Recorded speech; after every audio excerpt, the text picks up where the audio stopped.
Alrighty folks, welcome back. Hope you're doing good. I'm doing pretty good myself. I've got a couple Fords for us tonight. So one of them right here, this is the new Mustang Dark Horse in Carbonized Gray, number 957. Pretty excited about this one. I do actually really like this new generation of Mustang. I think they look pretty nice, and the Dark Horse is quite a cool spec. So I also did pick up this. Big shout out to my friend Chris. I've been wanting this for a while. I did not ever pick this one up when it came out, and I don't know why, because it's a really cool color of this car. It does say it's a Heritage Edition. I don't know exactly what for, but I really liked the color on this. I never picked it up when it released, and then it kind of became hard to find and got a little pricey when they did pop up. So my buddy was looking out. He saw one come up for retail price, so I ended up picking it up. So shout out to him for finding this for me. Definitely a cool one to add to the collection, so I figured we'd look at both of these today. I've been wanting to look at this new Dark Horse release for quite a while now, so we're getting to it. But anyways, I guess I still need the knife to open this Mini GT. I feel like it's been ages since I've opened a Mini GT. There's been a lot of other brands going on. Hobby Japan, Tarmac Works. What else have we done? Shuko. All kinds of stuff. AR Box, that was another one that we did, that's Zonda. So, yeah, it's been a while. At least it feels like it's been a while. But anyways, let's go ahead and look at this older release first. So we'll get it out of the blister packaging. Here is the card art. Looks pretty nice, pretty simple. This is back when they were still numbering the blister cars. So if you guys don't know, blisters, these plastic blister packs used to be exclusive to the United States. Miho is the distributor. And they used to number them, so this one says limited 1 of 6,000. So that's how many exist in the actual blister. There's a lot more than that globally because obviously the rest of the world just got them in the box. But yeah, 6,000 in blister. Just I didn't realize that this one was back in that era. So yeah, Mini GT number 758. Here's the box. Ford Mustang Shelby GT500 Heritage Edition. Again, I don't know exactly what it's heritaging, but yeah. Here's all the information on the back. It is licensed by Ford and Shelby. Very cool. Left-hand drive, of course. Yeah, looks pretty good. And here is the car. Love, love, love the color on this one. This casting's been around for quite a while. I've got a few of them. And it's a very nice casting. It always has been. The detail has always been superb on it.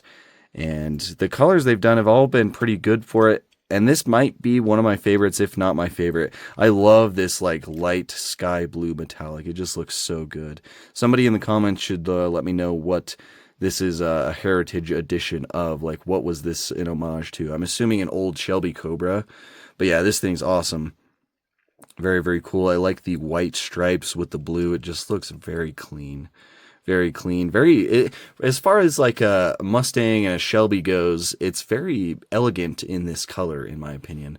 But you've got the really nice gunmetal gray wheels. They look awesome. The Cobra logo on the side right there looks very nice as well. The wheels do roll. Of course, Mini GT, it's pretty standard. And yeah, very nice carbon wing on the back. The carbon wraps around to the little side spoilers. Very cool. No carbon on the bottom of it, but that's fine. Taillights on the back have always been my favorite part of the Mustang. I just love the taillights on them. That triple design looks really good, all done in acrylic. And then, of course, you've got the Cobra badge in the center right there. It does look like a separate piece, like a photo-etched decal, but maybe it's not. Maybe that's like a print. With like a reflective paint. But either way, it looks really good. Ford Performance on the license plate. Again, the white stripes going down the back of it. And then these big exhaust tips down here. Quad exhaust. Done in silver with little silver mufflers as well. Looks really, really cool. And then, of course, it has this nice venting on the front hood. And then the headlights have always been pretty nice on these as well. They're really small lenses. That's just kind of how it is. There's a little bit of fogginess and glue residue in this one, but it does look like there's some nice detail back in the housing.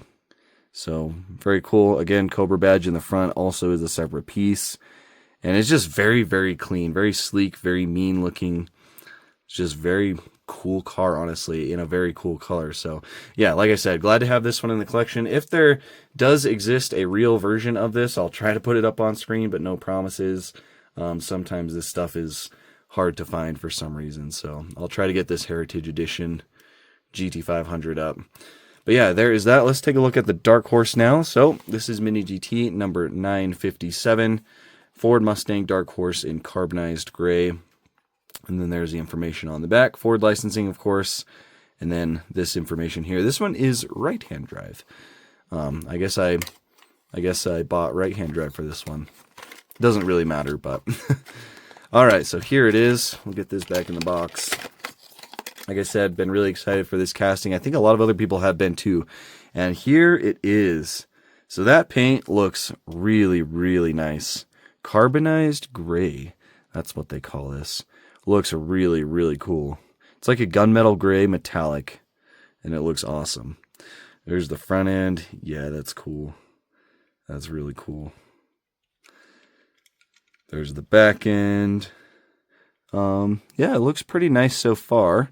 So the Dark Horse, I was assuming there'd be a little bit of carbon fiber, kind of like the Shelby. Like I was thinking it'd maybe have a carbon fiber wing. I'm not super familiar with this spec, the Dark Horse, so I don't know for sure. But there is no carbon fiber on it from anywhere that I can see.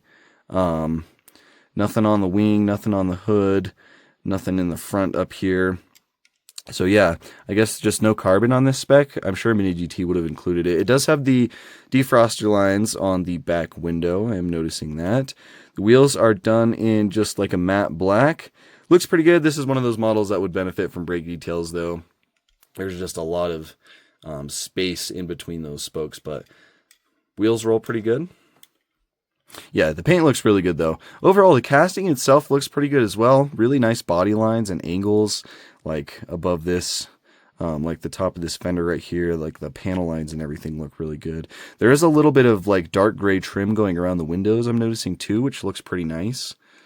And then of course there's this dark gray on the hood as well with a little bit of black plastic venting. Looks pretty cool. I like this. I like these gray graphics, gray and black graphics, and it does say Mustang Dark Horse on these little black strips on both sides of that, so that is really cool as well. I'm kind of learning about this car, and then I'm assuming that's the Dark Horse logo on the side right here as well. Yeah, obviously it is. It's a horse, so probably a Mustang would be a better term. But yeah, so that looks really good. Here is the front. So I am noticing that the badge is kind of weird looking. That doesn't look like the typical Mustang badge to me. I don't know what the badge for the Dark Horse looked like, but it is blacked out. There's no chrome or anything. I'm sure that's by design, but it does kind of look a little weird on a 1/64 scale. Also, I'm realizing the front end of this car is like really tall. Like it's very, I don't know, like it looks just like very tall. I don't know if, and I think that's not like a Mini GT or a complaint with the model. That's kind of just something I'm noticing about the Dark Horse in general, is the front end's kind of tall, kind of blocky, kind of tall, which I do kind of like. It does kind of look good. So yeah, headlights though, one thing I kind of wanted to look at, because these do kind of have a specific headlight design with like multi-bulb in there, and it looks like they did replicate it. It's hard to see, but of course there is the outer acrylic, and it does have a little bit of a silver stripe on the top for the daytime running lights, but there actually is a triple bulb design behind the housing. You can kind of see it as I go back and forth in the light right here. So it looks like they did a pretty good job with the headlights, which I am happy about. So that is cool. I also like how the paint and trim runs across the front right there. Overall, looks pretty good. Here is the back view. I do kind of have a complaint here, but at the same time, it's not really a complaint because, in my opinion, this back end looks really, really good. The taillights do not appear to be acrylic. So, obviously, with the GT500, we had the acrylic taillights. The Dark Horse looks like black plastic inserts that are painted with metallic red paint, which I think we actually saw on the Mustang GT3. I got the Daytona edition, like the Daytona Special Edition. I think it was the same way on that, and I think I noticed it then. I actually forgot that I had that, but Yeah, taillights are not acrylic, but I'm not gonna lie. The way Mini GT did them, it looks really, really good. Like, it almost looks like they're illuminated right now. Like, I don't know. It almost looks more realistic than like the just red acrylic that they did for that. I actually really, really dig that. I know, like, we knock a lot of companies a lot for not doing acrylic lights, but I think with this specific car, it just kind of works, especially how the tail light actually, it kind of like goes into like an angle. I don't know. I think that looks really good with that red metallic. Anyways, Dark Horse badge on the back, Ford on the license plate. It does have quad exhaust, just like the GT500. These ones, the tips are actually a little bit more hollowed out, I think, than this one was. No, they're not. They're not. It's just a little bit of a different shape. But the exhaust looks really good. Of course, it's got this black bumper down here. And yeah, it looks pretty good. They even did that same metallic paint for these little taillights down here as well. Then, of course, this wing up here. It's got an interesting design in the center right there. I kind of like it. I do wish it was carbon, but again, I don't know if this spec was supposed to have a carbon wing. I'm assuming not, like I said. But yeah, overall, I'm pretty impressed with this. It looks really good. The paint's awesome. The body lines and everything just feel really crisp. Overall, pretty good model. Pretty good indeed. So yeah, I'll throw up a photo of a Dark Horse in this carbonized gray as well, so you guys can see it. This was kind of like the first color that they announced the Dark Horse in, was this dark gray color. And so this is probably going to be the most iconic Dark Horse, but definitely really, really, really cool. Like them both a lot. So yeah, a couple Fords. Very, very nice. Also, I do want to notice or point out real quick, this little antenna part on the roof right there is very pointy. It's metal, it's painted the body color, it's very pointy. Just, I don't know, just kind of interesting. But anyways, there we go. That's about it for today. A couple really cool models. Let me know what you guys think down in the comments below. Appreciate you watching as always. I'll catch you in the next one.